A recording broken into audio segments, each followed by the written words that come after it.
Hey, what's up, everybody? So, this is day 3 of 3131 of Camp Cult, and I have just finished watching The Lodge. Now, this is a weird fucking movie. Now, the biggest thing I think I gotta get for a takeaway from this movie is that if you like slow burns, maybe this is the movie for you. If you do not, I'd almost stay away from it.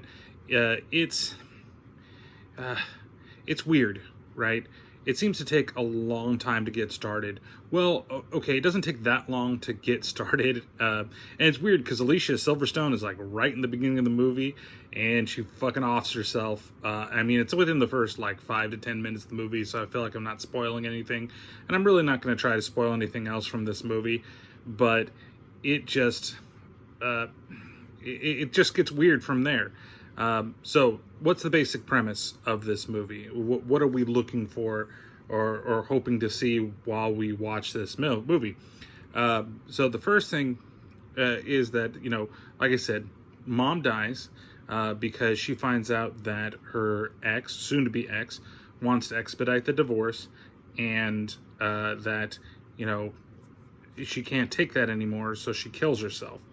And after she does so, it's at the same time that the father is now starting to have a relationship with this lady Grace, and the kids aren't very happy about it because even the daughter's like, is she gonna be there? And again, this is weird. This is 2 movies in a row where there's like dioramas, but it's like it's a kid's house, a dollhouse, kid's house. That'd be very weird. It's like a kid's house, just a random house for kids. But it's, they go to a lodge to try to celebrate like the holidays, right? Because the father wants them to become more accustomed to her.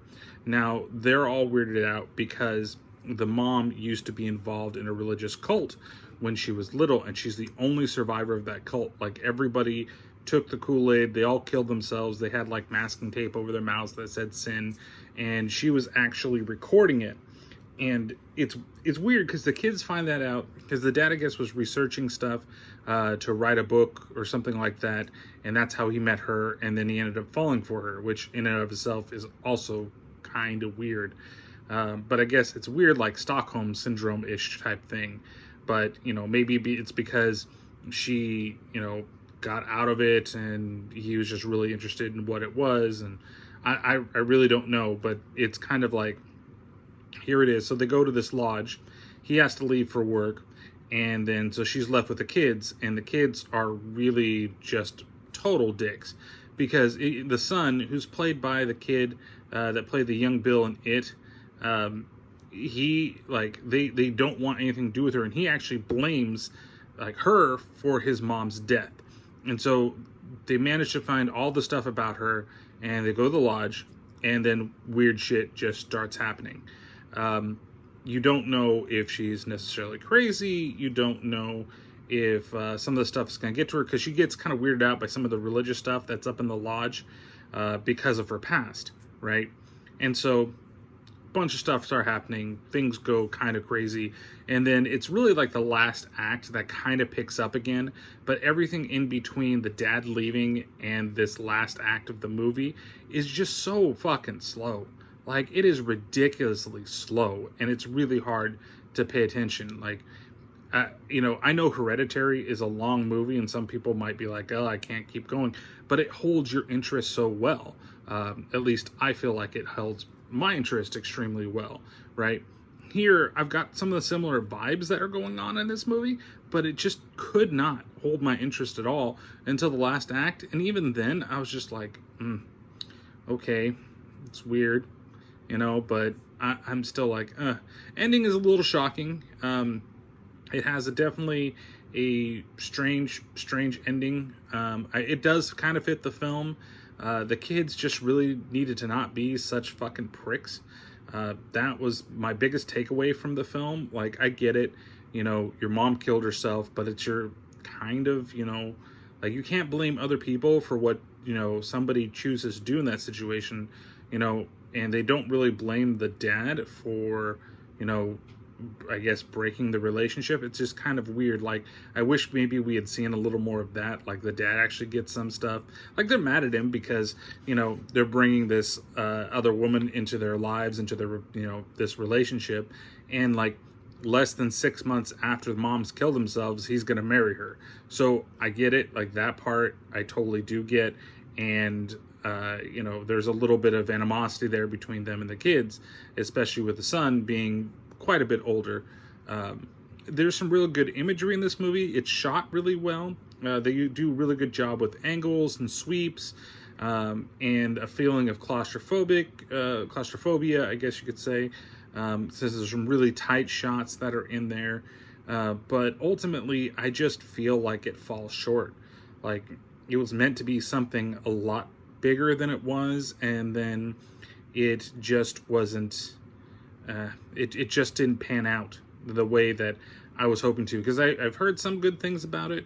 There was a lot of hype when this movie was coming out, and I saw a lot of people, oh my god, the lodge is here, the lodge is here, and now I waited until here to finally watch it, and I'm not honestly very impressed. So I think that if you like these types of movies and you like the slow burn, a little bit of the psychological horror, I don't feel like it's totally in there. Like I said, I just feel like the middle is so slow, like ridiculously slow. And I was really looking forward to watching this movie. So, am I glad that I watched it?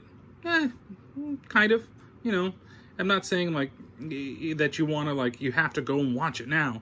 I just really feel like it's one of those movies where maybe, you know, if you're interested in seeing it, see it just to see what it's about. Don't just listen to me or other people.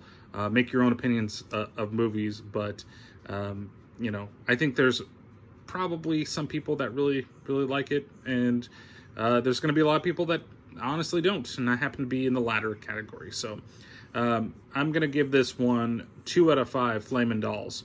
It's not for me. I think the acting is good in it. I think everybody does a pretty good job. Like I said, I think the cinematography is very good. I think the music fits the mood well. It does give it that creepy vibe, but it falls short. It's too much of a slow burn for me to really enjoy this movie. But when it does finally, like, the stuff actually happens, it's somewhat interesting. It's not completely interesting. So, all right, so that's it for today, for day number 3. Geez, only 3. Into 31 and 31. Don't forget that today, when this is being released, also starts Rob Zombie Ween, which you can see back there. There's good old Rob right there, back in the days for White Zombie. You know, check it out. It's 4 Rob Zombie movies and a very special movie to end the month. And it's, you know, Dave and I going through and talking about everything to do with Rob Zombie. So thank you guys very much. You'll see a playlist that'll appear over there. That will be, you know, all the reviews that we've done for the month. So if you like what you see, make sure you subscribe. And thank you guys very much. We'll see you tomorrow for another 31 Nights of Horror, 31 and 31 with the Terrible Terror podcast. Catch you guys later.